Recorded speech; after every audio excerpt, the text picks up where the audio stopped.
Os cristãos devem ser mansos e humildes. Parte 05, dia 7/5 de 2024.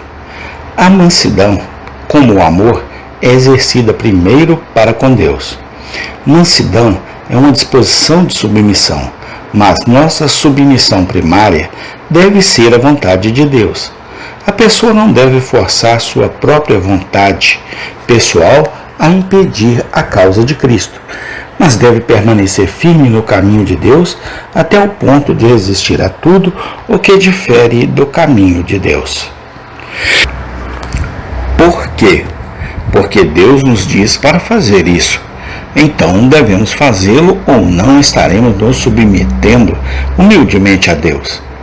Mansidão é a qualidade de caráter que exige que falemos contra o erro. Como Moisés e Jesus, uma pessoa mansa deseja acima de tudo ver a vontade de Deus respeitada e obedecida. Quando uma pessoa mansa vê pessoas desconsiderando a vontade de Deus, ela ficará indignada, porque as pessoas não respeitam a vontade de Deus. Uma pessoa mansa se preocupa em que a vontade de Deus seja feita. Anciãos, pregadores e cristãos que falam contra o pecado são os únicos que são realmente mansos. Aqueles que não falam contra o erro são os que não são mansos. Eles não se preocupam o suficiente com a vontade de Deus. Mais tarde veremos que a mansidão afeta a forma como falamos. Não deveríamos começar chamando as pessoas de geração de víboras, etc. Na primeira vez que tentamos ensiná-las, e não usaremos uma linguagem tão contundente com pessoas que estão humildemente tentando fazer o que é certo, mas apenas têm um mal entendido. Mas quando as pessoas tiveram muitas oportunidades de conhecer a verdade e ainda a ignoram, então é necessário uma linguagem forte. Mas em todos os casos de pecado, devemos ajudar as pessoas a se afastarem do pecado, e fazer isso é mansidão. A mansidão expressa-se, antes de mais nada, numa atitude de disponibilidade para submeter-se à vontade de Deus. Você é manso? Você está se submetendo à sua vontade? Mansidão e humildade para com outras pessoas. A mansidão para com Deus é o sentido mais fundamental e básico no qual devemos ser mansos e humildes. No entanto, assim como acontece com o amor, o mesmo acontece com a mansidão. Se formos verdadeiramente mansos para com Deus, isso nos levará a ser mansos e humildes para com as outras pessoas.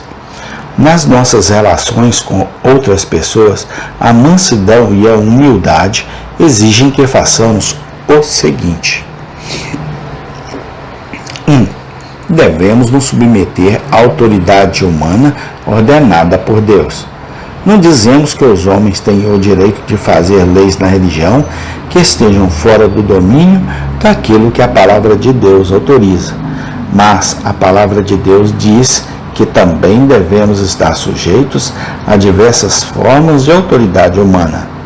Observe alguns casos em que a mansidão e a humildade são expressamente mencionadas em relação à nossa submissão a essas autoridades. A. Submissão dos cidadãos aos governantes civis. Tito 3:1-2.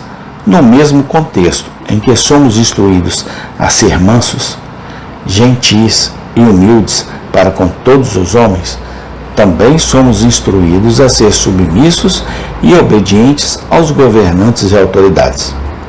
1 Pedro 2:13-15. Seja submisso às ordenanças dos homens, sejam reis ou governadores, ou aos representantes adequados destes governantes. Por que devemos nos submeter? Porque é a vontade de Deus. A submissão mansa à lei de Deus nos levará a submeter-nos humildemente aos governantes. Por que é que as pessoas se recusam a submeter-se às leis? Por que trapacear nos impostos? Por que desobedecer às leis de velocidade, etc.? Porque não queremos fazer o que a lei diz.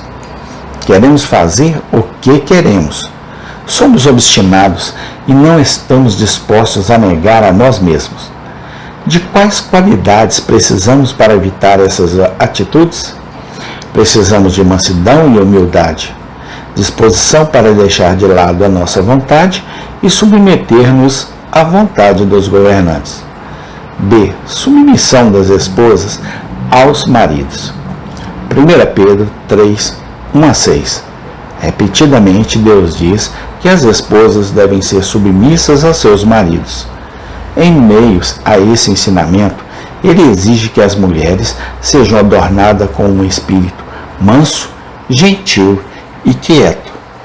Observe que esta instrução está no meio da discussão sobre a obediência aos maridos. Por quê? Porque muitas mulheres modernas negam o conceito de que o homem é o chefe da família.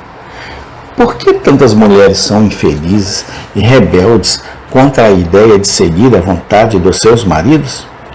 Existem várias razões, incluindo o fato de muitos maridos abusarem egoisticamente da sua autoridade e deixarem de tratar as suas esposas com honra e respeito. Mas algumas esposas têm dificuldade em obedecer quando os maridos não aceitam a opinião delas, mesmo quando os maridos são respeitosos. E Pedro disse que as esposas deveriam obedecer aos maridos, mesmo quando os maridos não obedecem à palavra de Deus. Amém. Tem continuação. Senhor Deus, muito obrigado, ó Pai, pela Tua palavra, Senhor, porque elas nos ensinam a tratarmos uns com os outros. Muito obrigado, Senhor Deus. Eu te agradeço no nome do Senhor Jesus Cristo. Amém.